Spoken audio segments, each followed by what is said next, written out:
जिस मन पर शब्दों का आक्रमण हो, वो मन तो निरंतर एक खोज में खोया रहता है। कभी शास्त्रों में, कभी पर्वतों पर, कभी समुद्र के किनारे, तो कभी तीर्थ स्थलों पर, कभी मंदिरों में, कभी वन में। किंतु जो वो खोज रहा होता है वो कभी मिलता नहीं, क्योंकि मन तो अभी भी स्थिर नहीं। वो व्यक्ति जहां भी रहे पुत्र, जहां भी जाए और जहां भी खोजे। तुमने भी सदैव शब्दों पर ध्यान दिया है कार्तिक, भले ही वो मेरे शब्द हो या किसी और की। तुम्हारी प्रतिक्रिया तो उन शब्दों पर ही आती, और जो मन केवल शब्दों को सुनता है,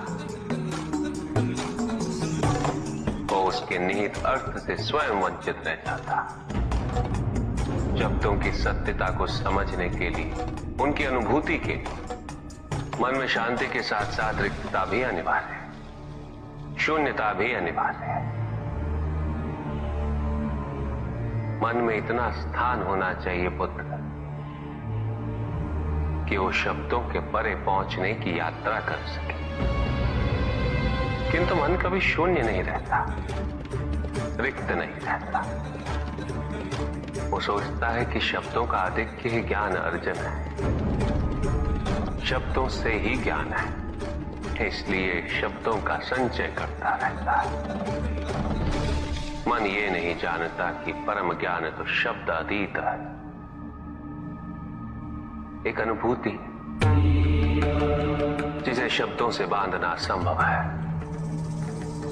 शब्दों का अपना मूल्य क्या है कार्तिक? कुछ भी नहीं।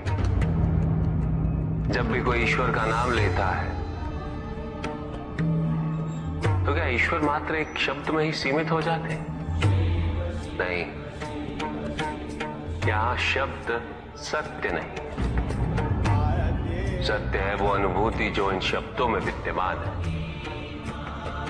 यदि शब्द ही सत्य होते तो मात्र भोजन कह देने से व्यक्ति की क्षुधा शांत हो जाती। इसीलिए माता शब्दों की नहीं पुत्र, उस अनुभूति की है जो उन शब्दों से संबद्ध है। यदि शब्द नहीं भी होते तो वे ईश्वर अवश्य होते।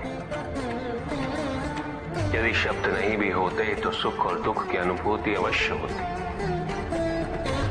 जल की शीतलता की अनुभूति होती,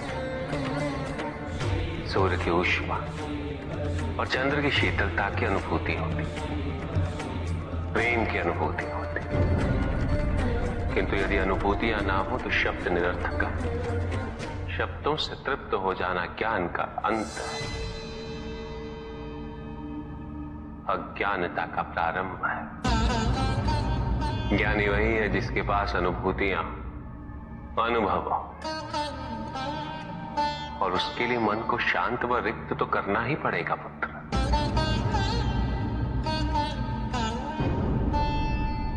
युद्ध किसी व्यक्ति से नहीं गणेश, मानसिकता से होता है।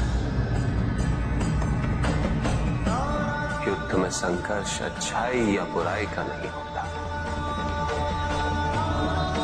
सभी में अच्छाई है और बुराई भी है पुत्र। युद्ध तो विचारधाराओं का होता है। व्यक्ति अपने पराक्रम पर, अपनी क्षमता पर विश्वास कर युद्ध करता है, और जब उस विश्वास को क्षति